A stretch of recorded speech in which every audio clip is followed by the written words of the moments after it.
জীববিজ্ঞান তৃতীয় পত্র মানব জীবনের ধারাবাহিকতা। 3টি ভ্রূণীয় স্তরের পরিণতি। ত্রিস্তরী প্রাণীদের ভ্রূণের পরিস্ফুটনের সময় গ্যাস্ট্রুলার, এক্টোডার্ম, মেসোডার্ম ও এন্ডোডার্ম নামক 3টি পৃথক কোষস্তর তৈরি হয়। তাদের জার্ম স্তর বা ভ্রূণীয় স্তর বলে। এই 3টি ভ্রূণীয় স্তর থেকে বর্ধনশীল ভ্রূণের বিভিন্ন টিস্যু, অঙ্গ ও তন্ত্র গঠিত হয়। নিচে 3টি ভ্রূণীয় স্তরের পরিণতি উল্লেখ করা হলো। এক্টোডার্ম। গ্যাস্ট্রুলা একেবারে বাইরের কোষের নাম এক্টোডার্ম। এটি ভ্রূণীয় পরিস্ফুটনের প্রাথমিক পর্যায়ে 3টি অংশে বিভাজিত হয়, যথা সোমাটিক এক্টোডার্ম, নিউরাল এবং নিউরাল ক্রেস্ট।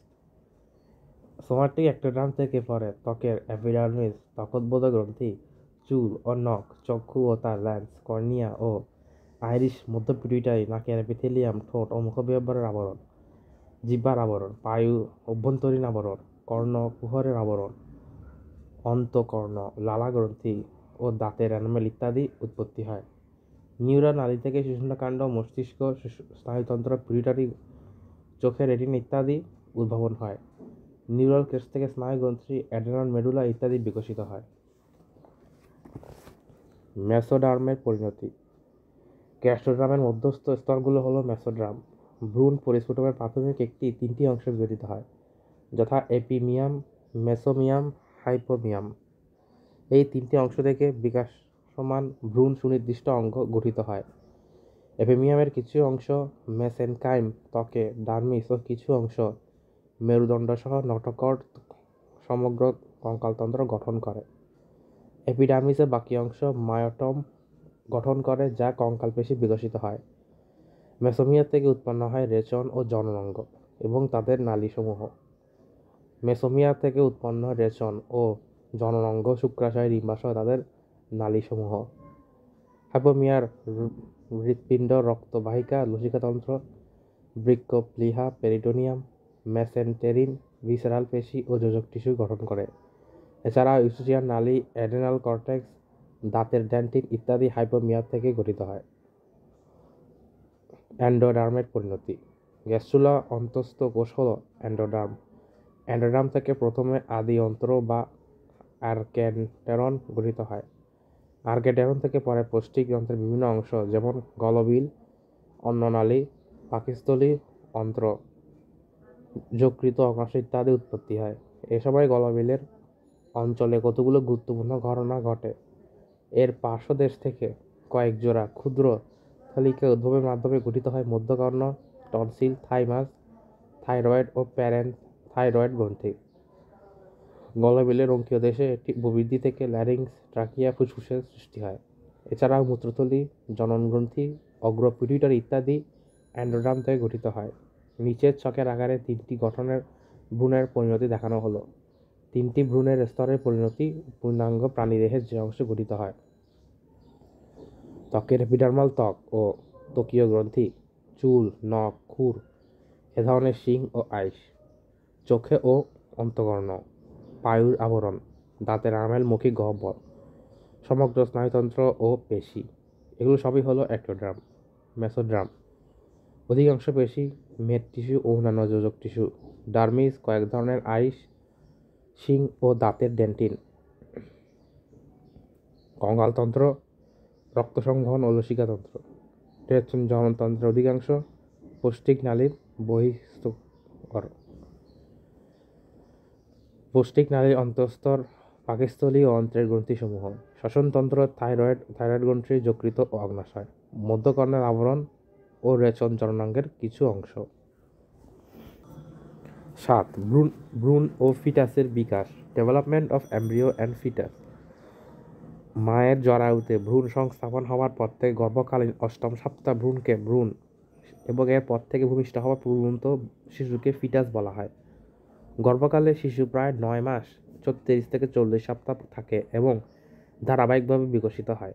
যেসব পরিবর্তন ঘটে তার সংক্ষেপে বর্ণনা দেওয়া হলো। প্রথম সপ্তাহ নিষেক। ক্লিভেজের ফলে নিষেক 4 থেকে 5 দিন পর ব্লাস্টোসিস্টের উৎপত্তি। কোষের সংখ্যা 100 এর অধিক। 6 থেকে 9 দিন পর ইমপ্লান্টেশন। দ্বিতীয় সপ্তাহ। এক্টোডার্ম, এন্ডোডার্ম, মেসোডার্ম গঠন।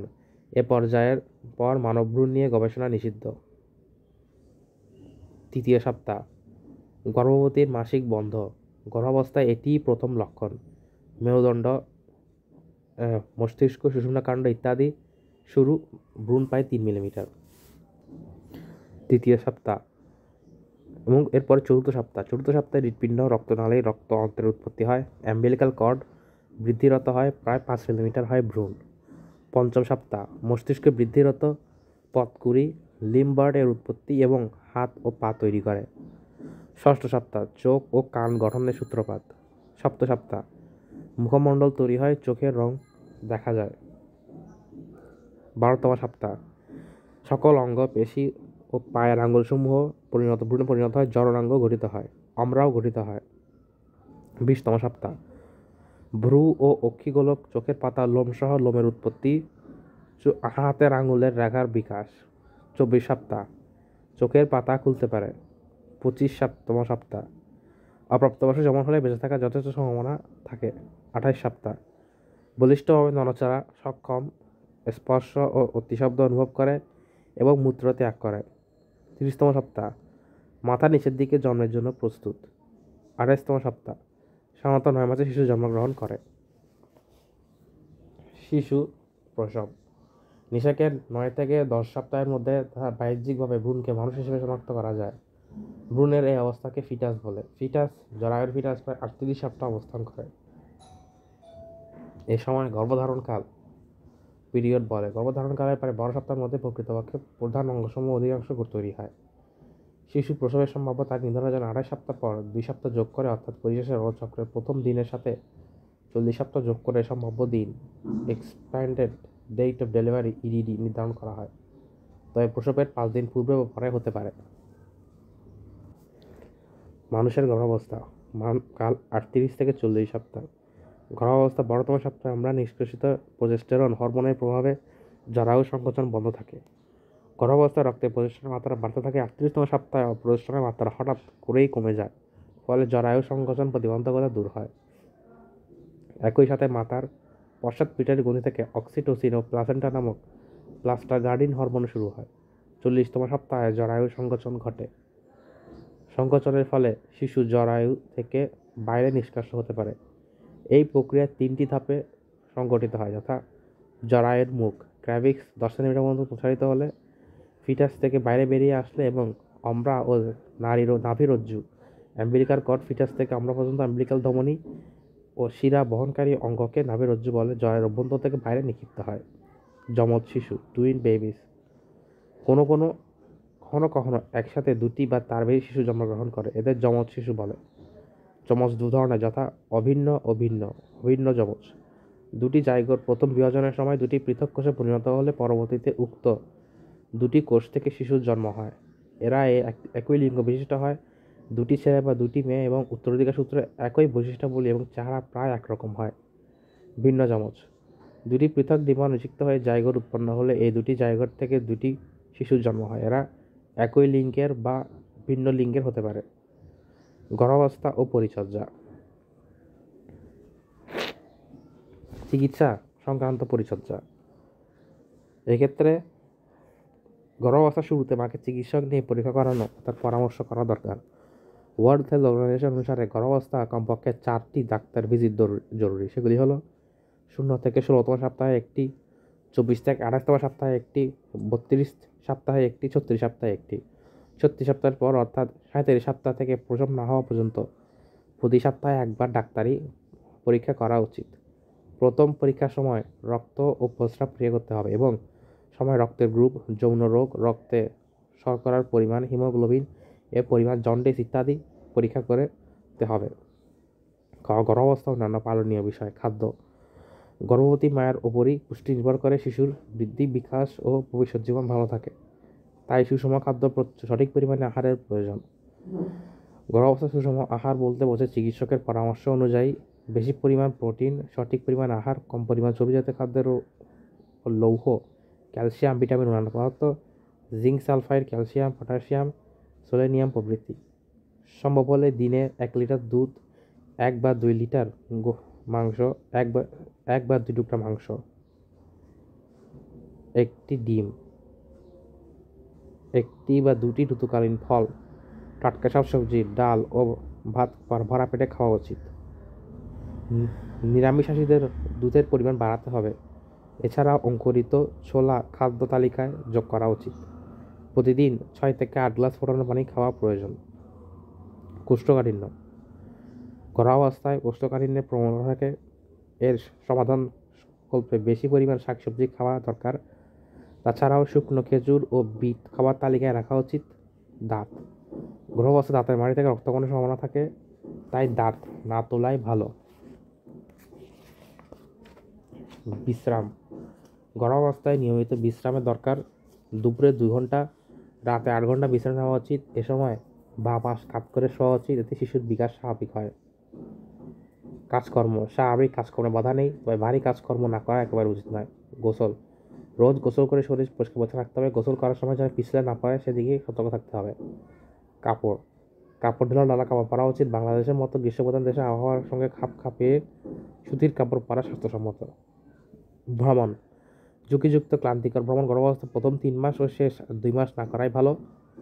বাসের চেয়ে রেল ও বিমানে ভ্রমণ ঝুঁকি অনেক কম।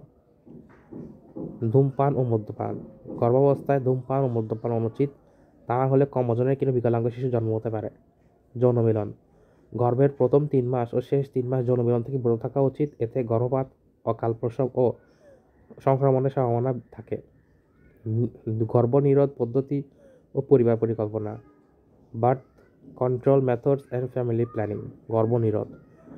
গর্ভনিরোধ হচ্ছে গর্ভধারণের জন্য বাধা দেয়, অর্থাৎ শুক্রাণুকে ডিম্বাণুর সাথে মিলনভাবে বাধা সৃষ্টি করে। পরিবারের সদস্য সংখ্যা সীমিত রাখার জন্য এই ব্যবস্থা গ্রহণ করা হয়। সন্তানের জন্ম বিভিন্ন উপায়ে রোধ করা সম্ভব। বিজ্ঞানী ও চিকিৎসকরা গর্ভনিরোধ নানা পদ্ধতি নিয়ে চিন্তা ও গবেষণা অব্যাহত রেখেছেন। বর্তমান সময়ে যেসব গর্ভনিরোধ পদ্ধতি অনুসৃত হয় তাদের সংখ্যা বর্ণনা দেওয়া হলো। গর্ভনিরোধ সকল ব্যবস্থা প্রধানত 2 ভাগ শ্রেণীতে ভাগ করা হয়। এটি হলো অস্থায়ী এবং স্থায়ী। অস্থায়ী পদ্ধতি, গর্ভনিরোধ শারীরিক পদ্ধতি হচ্ছে নিরাপদ নির্বাচন ও শিশ্ন বহিষ্করণ। এটি হলো শারীরিক পদ্ধতি। শারীরিক পদ্ধতির মধ্যে নিরাপদ সময় নির্বাচন, মাসিক ঋতুচক্রের প্রথম ও শেষ সপ্তাহের দিনগুলো ফেলোপিয়ান নালীতে কোনো পরিপক্ক ডিম থাকে না বলে ওই সময় যৌন মিলন নিরাপদ সময় বলে। শিশ্ন বহিষ্করণ, সঙ্গমকালে শুক্রাণুর স্খলনের মুহূর্তে যদি শুষ্নকে প্রত্যাহার করে দেহের বাইরে স্খলিত করা হয় তবে তা শুক্রাণু নিষেকের সময় অংশ করতে পারে না। রাসায়নিক পদ্ধতি, শুক্রনাশক, জেলি, ক্রিম, ফেনা, ফোম, বড়ি, জেল প্রভৃতি বিশেষ ধরনের রাসায়নিক পদার্থ যৌন মিলনের আগে স্থাপন করতে হয়। এটি 20 থেকে 30 মিনিট পর্যন্ত কার্যক্রম থেকে স্খলিত শুক্রাণুকে বিনষ্ট করে দেয়। যান্ত্রিক পদ্ধতি, প্রথমে রয়েছে কন্ডম। এটি পুরুষের ব্যবহারের জন্য এক ধরনের পাতলা লম্বাটে রাবারের থলি। সঙ্গমের পূর্বে শিশ্ন কন্ডমে আবৃত করে নিলে স্খলিত শুক্রাণু আর জরায়ুতে প্রবেশ করতে পারে না। কিছু ক্ষেত্রে মহিলারাও কন্ডম ব্যবহার করতে পারেন। ডায়াফ্রাম, যৌন মিলনের পূর্বে জেলি বা ফোম প্রবেশ সহযোগে স্বাস্থ্যকর্মী বা চিকিৎসকের সহায়তায় যোনিতে স্থাপন করতে হয়। যৌন মিলনের পর 6 ঘন্টা সেখানে রাখতে হয়। ডায়াফ্রাম ব্যবহার করে স্বাস্থ্য ঝুঁকি নেই, বরং জরায়ুর ক্যান্সার ও কিছু যৌন রোগের প্রতিরোধে সহায়ক। স্পঞ্জ, এটি ভিজিয়ে যোনিতে স্থাপন করতে হয় এবং এর পর মুহূর্তে কার্যক্রম হলে 24 ঘন্টা অনবরত প্রতিরক্ষার কাজে নিয়োজিত থাকে। অন্তরজ জরায়ু ও নিরোধ ব্যবস্থা, এই ব্যবস্থায় পলিথিন, তামা, রূপা বা স্টেনলেস স্টিল নির্মিত একটি ফাঁস জরায়ুর অভ্যন্তরে স্থাপন করলে জরায়ুর ভেতরে নিশ্চিত ডিম রোপণে বাধা প্রদান করে। শরীরবৃত্তীয় পদ্ধতি, এই ব্যবস্থায় প্রধান উপকরণ জন্ম নিয়ন্ত্রণ বড়ি বা ইনজেকশন।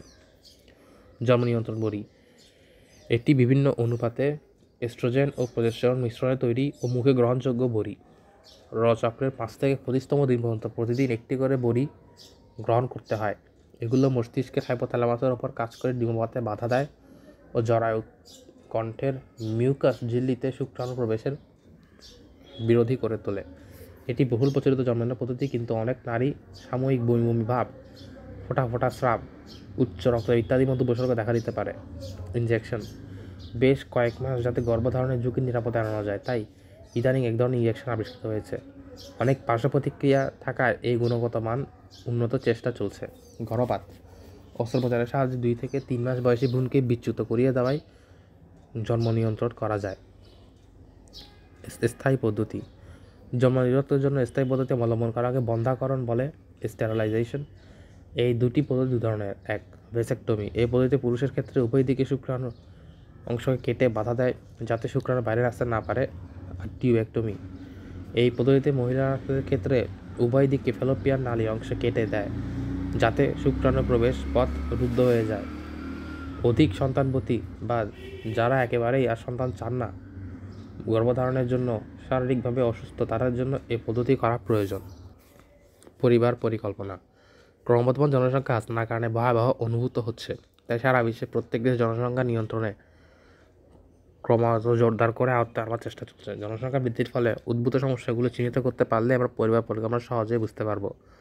বহুল জনসংখ্যার ফলে উদ্ভূত সমস্যাগুলোর মধ্যে হচ্ছে খাদ্যের অপ্রতুলতা, বস্ত্রের অপর্যাপ্ততা, উপযুক্ত বাসস্থানের অভাব, সুশিক্ষার অভাব, পরিবেশের দূষণের, বিশুদ্ধি পেয় পানি, এমনকি কোনো অঞ্চলে বিশুদ্ধ বাতাসের অভাব, শিক্ষার অভাব, অপূরণীয় খনিজ সম্পদের বর্ধিত হার, উত্তোলন ও ব্যবহার, অর্থনৈতিক বিপর্যস্ততা, বেকারত্ব বৃদ্ধি, রাজনৈতিক ও সামাজিক বিশৃঙ্খলা। এ সকল সমস্যা সমাধানের জন্য জন্ম নিয়ন্ত্রণ পদ্ধতি করা জরুরি প্রয়োজন। এই কথাই বলতে গেলে মানব প্রজাতিকে টিকিয়ে রাখতে হলে অবশ্যই ক্রমবর্ধমান জনসংখ্যা নিয়ন্ত্রণ করতে হবে। জনসংখ্যা নিয়ন্ত্রণের উপায়। প্রত্যেক দেশে সামাজিক ও সাংস্কৃতিক বৈশিষ্ট্য মণ্ডিত। যে কোনো বিষয় পদক্ষেপ নেওয়ার আগে এই দিকটি খতিয়ে দেখতে হয়। জনসংখ্যা নিয়ন্ত্রণের বিষয়টি দেশের প্রত্যেক আর্থসামাজিক প্রেক্ষাপট বিবেচনা করা উচিত। বাংলাদেশের ক্ষেত্রে জনসংখ্যা নিয়ন্ত্রণের উপায়গুলি নিম্নোক্তভাবে ধরনের হতে পারে। 1. বিয়ের বয়স। নারী পুরুষ উভয় ক্ষেত্রে বিয়ের বয়স নির্ধারণ থাকবে এবং আইন লঙ্ঘনকারী উপযুক্ত শাস্তির বিধান থাকবে। সন্তান সংখ্যা। দম্পতি পিছু এক সন্তান যথেষ্ট, এই স্লোগান কার্যকর করতে হবে। বিবাহ বন্ধনের নিয়মকানুন। বিভিন্ন ধর্মমতে বিবাহ পদ্ধতিকে উৎসাহিত করতে হবে। কোথাও বহু বিবাহশীল না থাকলে সেক্ষেত্রে সন্তান সংখ্যা সম্বন্ধে কঠোর আইন এবং আইন লঙ্ঘনকারী উপযুক্ত শাস্তির বিধান করতে হবে। শিক্ষা। প্রাথমিক পর্যায় থেকে জনসংখ্যা বৃদ্ধির কুফল ও সম্বন্ধে শিক্ষাদানের ব্যবস্থা করতে হবে এবং প্রত্যেক দম্পতিকে জন্ম নিয়ন্ত্রণ সম্বন্ধে সচেতন করতে হবে। এজন্য দক্ষ কাঠামো ও অদক্ষ ছাঁটাই করতে হবে। গর্ভনিরোধ ব্যবস্থা। কাঙ্ক্ষিত জনসংখ্যা ও তার নির্দিষ্ট বয়স অর্জনের সঙ্গে সঙ্গে রাষ্ট্রীয় উদ্যোগে অক্ষম দম্পতির স্থায়ী নিরোধ ব্যবস্থা গ্রহণ করতে হবে। এ বিষয়ে গ্রামের ইউনিয়ন পরিষদ ও শহরের ওয়ার্ড কমিশনের জবাবদিহিতার ব্যবস্থা রাখতে হবে। চিত্ত বিনোদন পর্যাপ্ত ব্যবস্থা। সিনেমা, নাটক, খেলাধুলা, সাংস্কৃতিক কর্মকাণ্ড ইত্যাদি ব্যবস্থা মানুষের জন্মহার কমায়। সুতরাং জনগণের জন্য চিত্ত বিনোদন পর্যাপ্ত ব্যবস্থা সুযোগ করতে হবে। জনসচেতনতা সৃষ্টি। পরিবার সুবিধা বড় পরিবারের অসুবিধা সম্বন্ধে জনসংখ্যা সচেতন করতে হবে। রেডিও, টেলিভিশন, ফেসবুক, সংবাদপত্রের মাধ্যমে জনসংখ্যা প্রচার ব্যবস্থা চালাতে হবে। সামাজিক অর্থনৈতিক অবস্থা।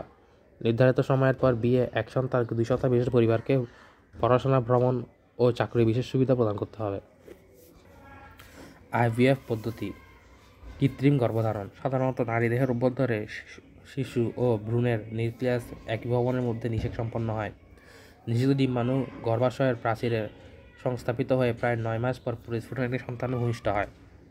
এই প্রক্রিয়াটি স্বাভাবিক গর্ভধারণ নামে পরিচিত।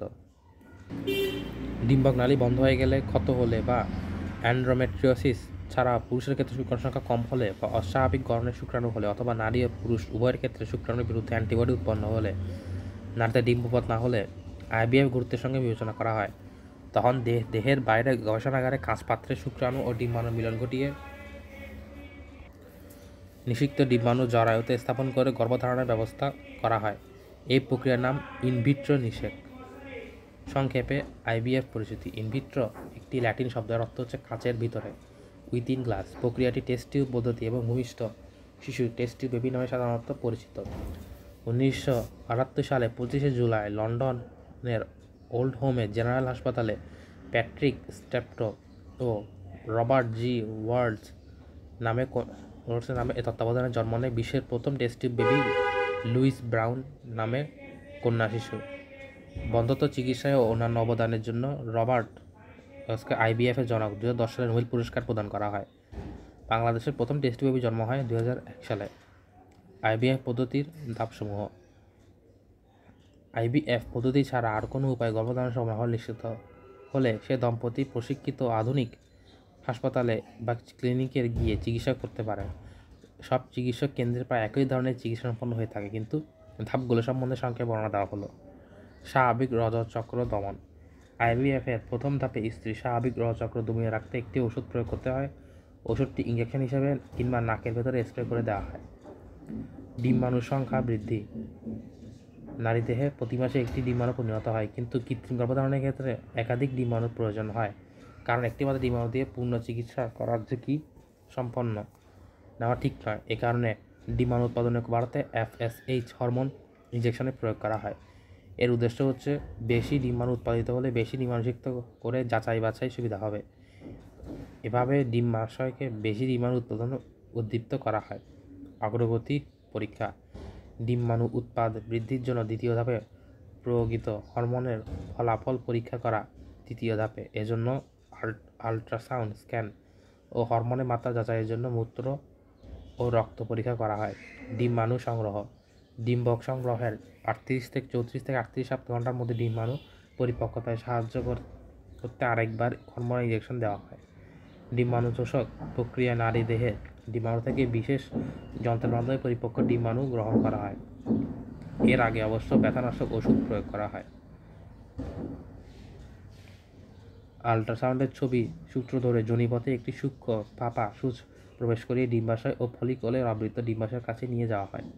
সূচকটি কোষে যন্ত্রের সাথে লাগানো থাকে। এই যন্ত্র ডিম্বাশয়ের ফলিকল থেকে সামান্য তরল অংশ ডিম্বাণু সংগ্রহ করে।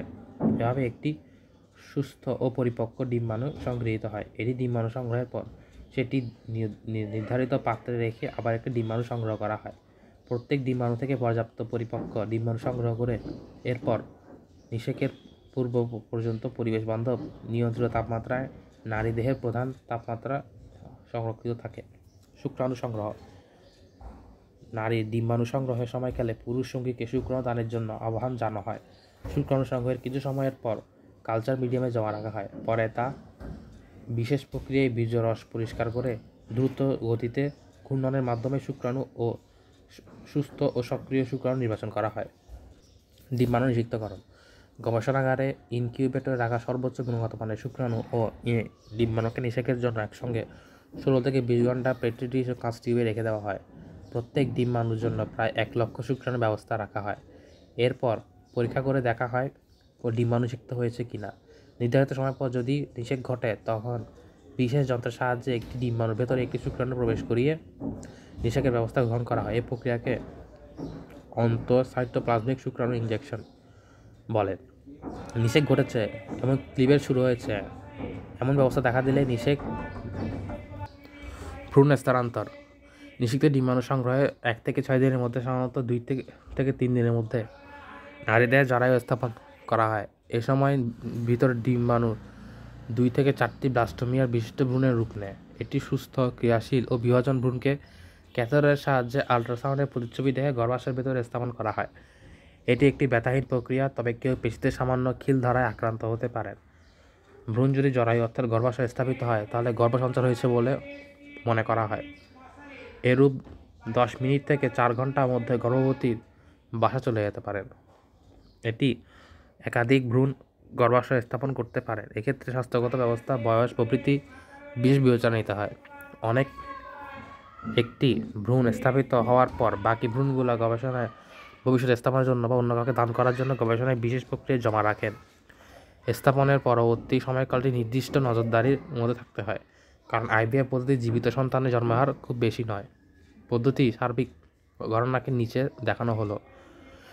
ডিম্বাণু উদ্দীপনা সৃষ্টি, ডিম্বাণু ও শুক্রাণু সংগ্রহ, টেস্ট টিউবে ডিম্বাণু শুক্রাণু মিশ্রণ, ইনকিউবেটর, ভ্রূণ কালচার, জরায়ুতে ভ্রূণ স্থানান্তর স্থাপন। যে সকল কারণে IVF ব্যর্থ। সাধারণত স্ত্রী পুরুষ ডিম্বাণু গুণগত মান, প্রজনন ক্ষমতার মেয়াদকাল, জরায়ু স্বাস্থ্যের ওপর নির্ভরশীল হলেও বিভিন্ন কারণে IVF সফলতা পায় না। ডিম্বাশয়ে ডিম্বাণু পরিপক্কতার জন্য যে সকল সময় প্রয়োজন সে সময় ভুল অনুমান, ডিম্বাণু পরিণত হওয়ার আগেই তা পৃথক করা, নিষিক্ত পৃথকীকরণের সময় ডিম্বাণু নষ্ট হলে, নিষিক্ত ডিম্বাণু থেকে ভ্রূণ বিকাশ না হওয়া, ভ্রূণ ত্রুটিপূর্ণ স্থাপন, মানুষের যন্ত্রপাতি ও প্রযুক্তির কারণে IVF ব্যর্থ হয়। IVF-এর সুবিধা: এতে মাতৃত্বের বাসনা পূর্ণ করার সুযোগ হয়। এটি অপেক্ষাকৃত নিরাপদ ও সহজ পদ্ধতি। ডিম্বনালী ক্ষতিগ্রস্ত থাকলেও ডিম্ব ধারণ সম্ভব। এর দীর্ঘস্থায়ী পার্শ্ব প্রতিক্রিয়া নেই। এর অসুবিধা: বেশিরভাগ গর্ভধারণে গর্ভপাতের ঝুঁকি বেড়ে যায়, এতে শিশুর অকাল জন্ম হতে পারে। এটি ব্যয় সাপেক্ষ চিকিৎসা। ওষুধের পার্শ্ব প্রতিক্রিয়া হতে পারে যা মানসিকভাবে চাপ, স্নায়ুক দুর্বলতা দেখা দিতে পারে। টেস্ট টিউবে শিশুদের বিকলাঙ্গতা ও বিরল রোগ আক্রান্ত হওয়ার ঝুঁকি বেশি থাকে বলে বিজ্ঞানীরা প্রমাণ করেছেন। ডিম্ব সংগ্রহের সময় গর্ভাশয় ক্ষতিগ্রস্ত হলে রক্তক্ষয় ও পরে জীবাণু সংক্রমণ হতে পারে। অনেক টেস্ট টিউব বেবি নেওয়াকে অনৈতিক বলে মনে করেন, কেননা এই পদ্ধতিতে অনেক ভ্রূণ নষ্ট হয়ে যাওয়ার সম্ভাবনা থাকে। আইভিএফ প্রক্রিয়ায় বংশানুগতভাবে ধারাবাহিক কিছু ক্ষেত্রে ক্ষুণ্ণ রাখা হয়। শুক্রাণু, ডিম্বাণু ও একটি জরায়ু হলেই পদ্ধতিতে গর্ভধারণ সম্ভব। আজকাল জরায়ুতে সমস্যা থাকলে স্বামী স্ত্রী নিজেদের ডিম্বাণু শুক্রাণু দিয়ে তৈরি ভ্রূণ অন্য কোনো নারীর জরায়ুতে স্থাপন করেছেন। এতে সবচেয়ে বেশি ক্ষতিগ্রস্ত হতে পারে আগত শিশুর মানসিকতা। বয়সের সঙ্গে মা বাবার পরিচয় নিয়ে তার মনের ভিতরে সংশয় তৈরি হতে পারে। কৃত্রিম পরিবেশে ভ্রূণ সংগ্রহ করার সময় ভ্রূণের সাথে অপ্রাকৃতিক রাসায়নিক পদার্থ সংমিশ্রণ করার ফলে গবেষণার উদ্দেশ্যে ভ্রূণের অপব্যবহার সংখ্যা থাকে। তাছাড়া ভ্রূণের পণ্যের মতো সংখ্যায় ব্যবহার রয়ে যায়। এতে কিছু পর থেকে আইভিএফ পদ্ধতিতে শিশুর জন্ম, সন্তান ধারণের মধ্যে দিয়ে নারীর পায় তার পূর্ণতা, কিন্তু প্রজনন সংক্রান্ত প্রতিকূলতার কাছে নতি স্বীকার করতে রাজি নন প্রজননে অক্ষম পুরুষ ও নারীকুল। মাতৃত্বের আকাঙ্ক্ষা পূর্ণে আইভিএফ পদ্ধতি তাদের কাছে আশীর্বাদ স্বরূপ। প্রথম টেস্ট টিউব কুকুরের জন্ম। যুক্তরাষ্ট্রের কর্নেল বিশ্ববিদ্যালয়ের একদল গবেষক 9/12/2015 সালে আইভিএফ পদ্ধতিতে 60টি কুকুরের ছানা জন্ম নেওয়ার কথা ঘোষণা করেছেন। 2015 সালের জুলাই মাসে এসব গবেষকবৃন্দ একটি কুকুরের জরায়ুতে 9টি ভ্রূণ স্থাপন করে সাফল্য পান। বিজ্ঞানীদের এই সাফল্যের প্রভাব সুদূর প্রসারী হতে পারে, কারণ আইভিএফ পদ্ধতির কারণে বিলুপ্তপ্রায় বিভিন্ন প্রাণী সংরক্ষণ করা সম্ভব হবে। পাশাপাশি মানুষ ও অন্যান্য প্রাণীর বিভিন্ন রোগের বিরুদ্ধে লড়াই করার সুযোগ তৈরি হবে। বাংলাদেশের প্রেক্ষিতে বাংলাদেশের প্রথম ট্রই টেস্ট টিউব বেবি হিসেবে হীরামণি মুক্তা, এদের জন্ম হয় 2001 সালে 30 মে। তাদের পিতামাতা যথাক্রমে আবু হানিফ ও ফিরোজা বেগম। এর দম্পতি Bangladesh assisted conception centre and women's hospital, Dhaka doctor Fatema পারভিনের তত্ত্বাবধানে 1994 সাল থেকে চিকিৎসা নিয়ে 6 বছর পর সন্তান্তরের জন্মে সক্ষম হন। বর্তমানে বাংলাদেশে এই প্রযুক্তি নিয়ে সাফল্যজনকভাবে কাজ চলছে। বেসরকারিভাবে বেশ কয়েকটি আইভিএফ সেন্টার রয়েছে।